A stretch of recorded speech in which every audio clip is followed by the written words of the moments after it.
मी सुनील त्र्यंबक बिसे, राहणार मोहो, तालुका सिन्नर, जिल्हा नाशिक.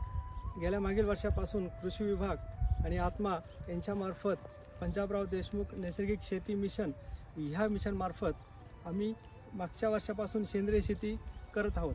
आणि ही सेंद्रिय शेती करताना आम्ही ट्रायकोडर्मा, PSB, KSB, आयझोस्पेरियम, रायझोबियम ह्या सर्व प्रकारचे आम्ही सेंद्रिय खतं वापरतो आहोत.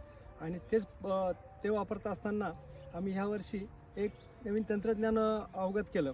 ह्यावर्षी आम्ही हे जे कांदा पीक आहे हे मल्चिंगवरती लागवड केली. आणि हे लागवड केल्यानंतर याला जे खतं द्यायचे होते हे सर्व आम्ही हे सेंद्रिय जे खतं आहेत हे सर्व आम्ही ड्रिपच्या सहाय्याने ह्या कांद्यासाठी आम्ही दिलेले आहेत. तर तुम्ही बघू शकता ह्या कांद्याची अवस्था आणि ह्या कांद्याची जी क्वालिटी जी आहे, तर हे बघा, तर ह्या कांद्याची साईज आणि मांड ही एकदम अशी उत्कृष्ट पद्धतीनं आहे.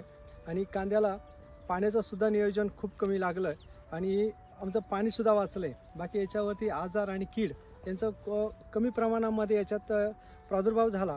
परंतु सेंद्रिय पदार्थ वापरल्यामुळं आम्हाला या कांद्याची गुणवत्ता आणि क्वालिटी जी आहे, त्यांचे उत्पादन आहे हे 100% चांगलं निघणार आहे. तसंच आम्ही कांद्याबरोबरच पेरू पीकसुद्धा आम्ही घेतलेलं आहे. तर मी पेरूचं सुद्धा तुम्हाला एक दाखवतो. नमस्कार. ही माझी पेरूची बाग आहे. ह्या पेरूची बाग ही 3.5 वर्षाची आहे. आणि हिलासुद्धा मी याच्या अगोदरपासूनच म्हणजे सुरुवातीपासूनच आपण हिला सेंद्रिय औषधं आणि सेंद्रिय निविष्ठा जे आहे हे वापरत होतो. जीवामृत झालं, शेण स्लरी झालं, वेस्ट डिकम्पोजर जे आहे याचं मी ड्रिचिंग याला करत होतो. तसं आता याच्यावरती मिलीबगचा आणि फळमाशीचा प्रादुर्भाव होत असायचा. तर त्याच्यावरती आपण याच्यावरती दशपर्णी अर्काचं याला 8 दिवसाच्या अंतराने फवारणी होत होती. त्याच्यानंतर ह्या पेरूला मुख्यतः करून निमॅटोडचा प्रॉब्लेम येत असतो. तर ह्याच्या निमॅटोड म्हणजे ज्या मुळावरच्या गाठी आहे ह्या निमॅटोडच्या गाठी घालण्यासाठी पॅसिलोमायसिस ह्या बुरशीचा आपण याला 15 दिवसाच्या अंतराने वारंवार त्याचा प्रयोग करत होतो. ह्याच्यावरती आपण ड्रिचिंग करत होतो. याच्यामुळं ही आज जी बाग दिसते ही सक्षम झालेली आहे. याच्यामध्ये कुठल्याही प्रकारची मुळावरती निमॅटोडच्या गाठी नाही आहेत.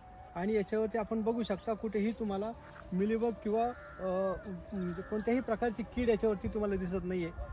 तसंच ट्रायकोसुडोमोनास बॅसिलस याची जी फवारणी आहे ही फवारणी मी वारंवार घेत असलो.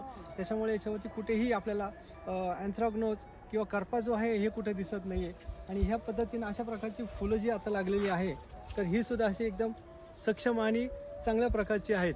तर माझं एवढंच विनंती आहे की बाकीच्या शेतकऱ्यांनी सुद्धा ही रासायनिकचा वापर कमी करून सेंद्रिय शेतीमध्ये तुम्ही सेंद्रिय पदार्थांचा वापर करावा.